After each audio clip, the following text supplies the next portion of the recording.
नमस्कार मित्रों, स्वागत है आप सभी का आपके अपने YouTube चैनल स्टडी विद पीपीएसआर में। मित्रों, आप सबके लिए हम महत्वपूर्ण क्वेश्चन लेके आए हैं। उम्मीद करते हैं आप लोगों को पसंद आएगा। आइए शुरुआत करते हैं। हमारा अगला प्रश्न है, सूची 1 तथा सूची 2 का सही मेल कीजिए तथा नीचे दिए गए कूट से अपना उत्तर चुनिए।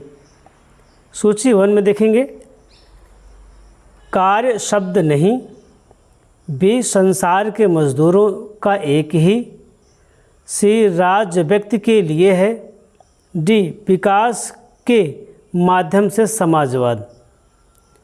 और सूची 2 में नंबर 1 मार्क्सवाद, 2 फासीवाद, 3 फेबियनवाद और 4 उदारवाद।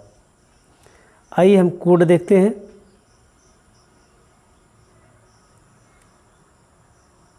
इसका उत्तर बी होगा 2, 1, 4, 3।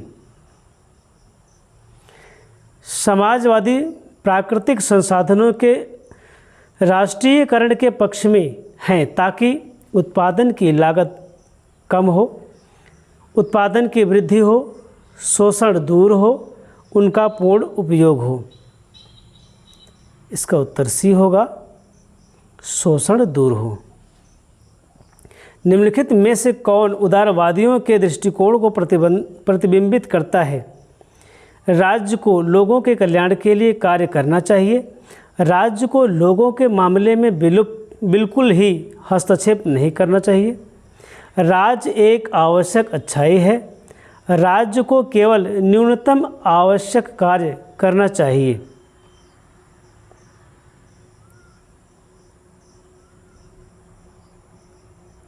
तो ये भाई इसका उत्तर डी होगा, राज्य को केवल न्यूनतम आवश्यक कार्य करना चाहिए। मार्क्स मानता था कि राज्य की उत्पत्ति वर्गों की उत्पत्ति के साथ हुई। राज्य का आधार शक्ति है, संकल्प ना कि शक्ति राज्य का आधार है। राज्य जीवन के लिए अस्तित्व में आया और शुभ जीवन के लिए बना रहा। इसका उत्तर ए होगा, राज्य की उत्पत्ति वर्गों की उत्पत्ति के साथ हुई। एक दल की तानाशाही मजदूर वर्ग की तानाशाही नहीं है, बल्कि मजदूर वर्ग पर तानाशाही है। यह कथन किसका है? कॉटस्की, खुश्चेव, मार्शल टीटो या लास्की? इसका उत्तर ये होगा, कॉटस्की। मार्क्सवादी ऐतिहासिक भौतिकवाद का अर्थ है इतिहास केवल मौलिक जीवन से संबंधित है, इतिहास की आर्थिक व्याख्या है, इतिहास सर्वोच्च मानव की कहानी है, इतिहास आर्थिक मानव की कहानी है। इसका उत्तर भी होगा, इतिहास की आर्थिक व्याख्या है।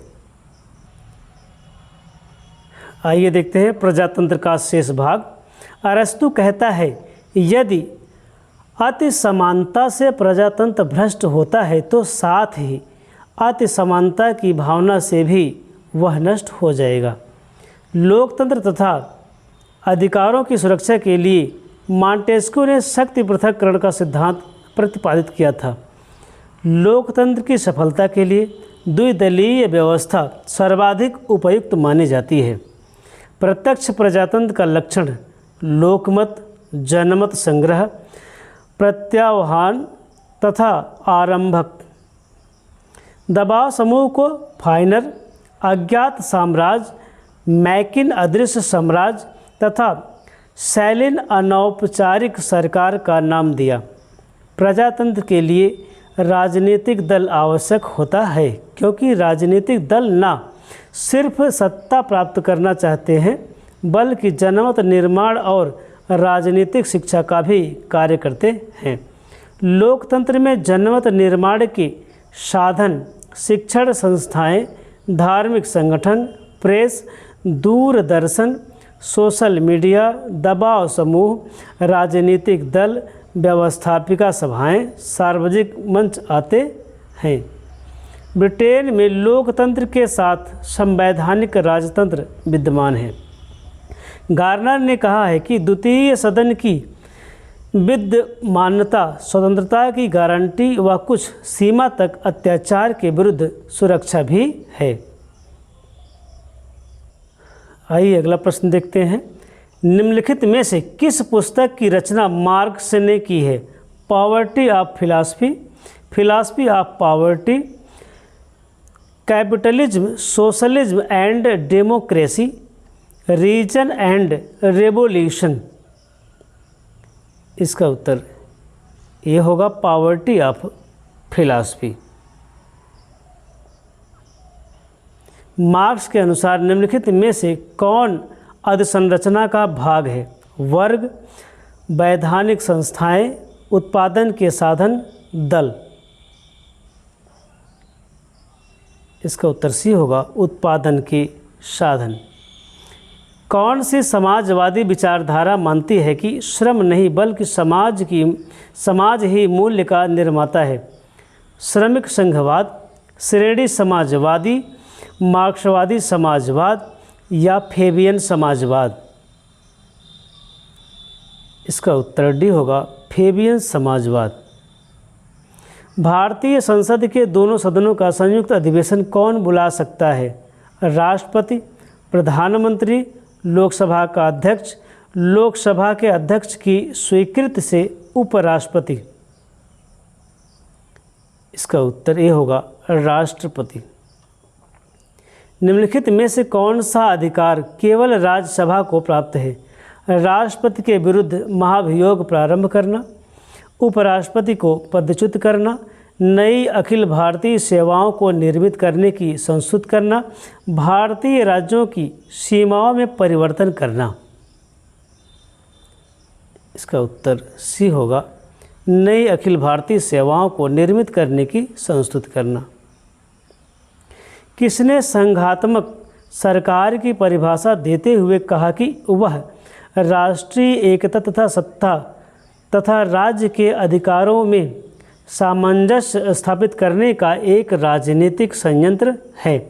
केसी ह्यूयर, हरमन फाइनर, ए.बी. डाइसी या एल.डी. व्हाइट। इसका उत्तर सी होगा ए.बी. डाइसी।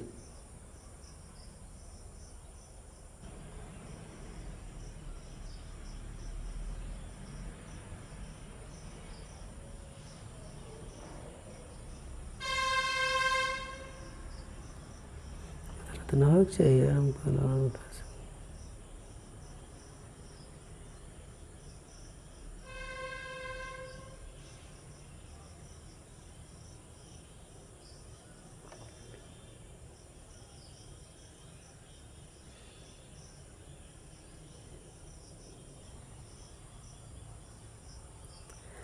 निम्नलिखित में से कौन सा संसदात्मक सरकार का सही अर्थ है?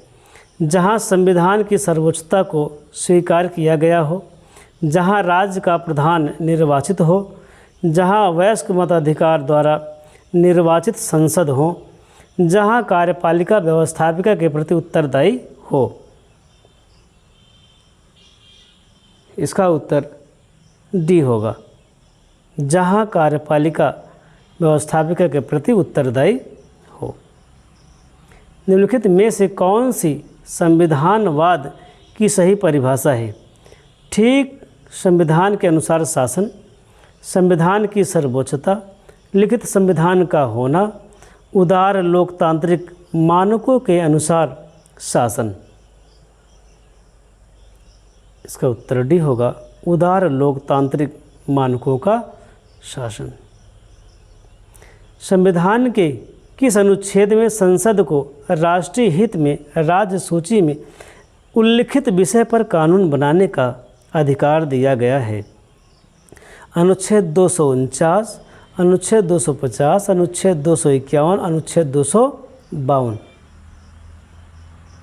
इसका उत्तर ये होगा अनुच्छेद 249। संविधान के किस अनुच्छेद में राष्ट्रपति को संसद के दोनों सदनों की संयुक्त बैठक बुलाने का अधिकार प्रदान किया गया है? अनुच्छेद 107, अनुच्छेद 108, अनुच्छेद 109, अनुच्छेद 110। इसका उत्तर बी होगा अनुच्छेद 108। राज्यसभा धन विधेयक को रोक सकती है 10 दिनों के लिए, 14 दिनों के लिए, 1 माह के लिए, बिल्कुल नहीं रोक सकती। इसका उत्तर भी होगा 14 दिनों के लिए। संविधान के किस अनुच्छेद द्वारा राज्यों की विधान परिषद की स्थापना या उसकी समाप्ति की व्यवस्था की गई है? अनुच्छेद 168, अनुच्छेद 169, अनुच्छेद 160, अनुच्छेद 171। अनुच्छेद 169। दैनिक समाजवाद या समाजवाद का शेष भाग देखते हैं। आर्थिक आधार वैचारिक तथा राजनीतिक अधसंरचना को निर्धारित करता है।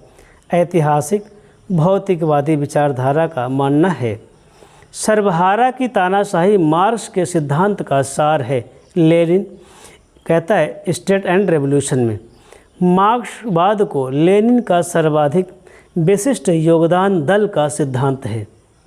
मार्क्सवादी सिद्धांत को सर्वप्रथम व्यावहारिक रूप देने का प्रयास लेनिन ने सोवियत संघ में बोल्शेविक क्रांति के माध्यम से किया था।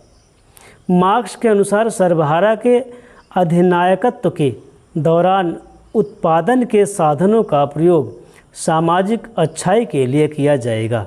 मार्क्स ने पेट्रिशियन, प्लेबियन और गिल्ड मास्टर जानीमेन का उल्लेख वर्ग संघर्ष के संदर्भ में किया है। माओ त्से तुंग का कहना है कि आर्थिक मोर्चे पर समाजवादी क्रांति हो जाने के बाद समाजवादी व्यवस्था अपने आप सुदृढ़ नहीं हो जाती, बल्कि इसके लिए शैक्षिक, राजनीतिक, सांस्कृतिक और विचारधारात्मक पहलुओं पर समाजवाद को बढ़ावा देना आवश्यक होगा, जिसमें लंबा समय लगेगा। अतः इसके लिए सतत निरंतर क्रांति की आवश्यकता होगी। माओ के अनुसार कृषकों की भूमिका महत्वपूर्ण होगी। लोक युद्ध की संकल्पना माओ से तुंग द्वारा प्रस्तुत की गई थी। सांस्कृतिक क्रांति माओ से जुड़ा हुआ है। मार्क्स ने साम्यवाद को अस्त व्यस्त स्थिति में पाया और उसे एक आंदोलन बना दिया। उसके द्वारा उसे एक दर्शन और दिशा मिली। कौन कहता है? लास्की कहता है। श्रमिकों की तानाशाही के सिद्धांत को लेनिन ने अपनी पुस्तक स्टेट एंड रेवोल्यूशन में परिष्कृत रूप से प्रस्तुत किया है। लेनिन के अनुसार साम्राज्यवाद पूंजीवाद की अंतिम अवस्था है। मित्रों, आज के लिए बस इतना ही काफ़ी। उम्मीद करते हैं आप लोगों को यह वीडियो पसंद आई होगी। यदि वीडियो पसंद आई तो मित्रों इस वीडियो को अधिक से अधिक अपने मित्रों तक शेयर करें। जय हिंद, जय भारत।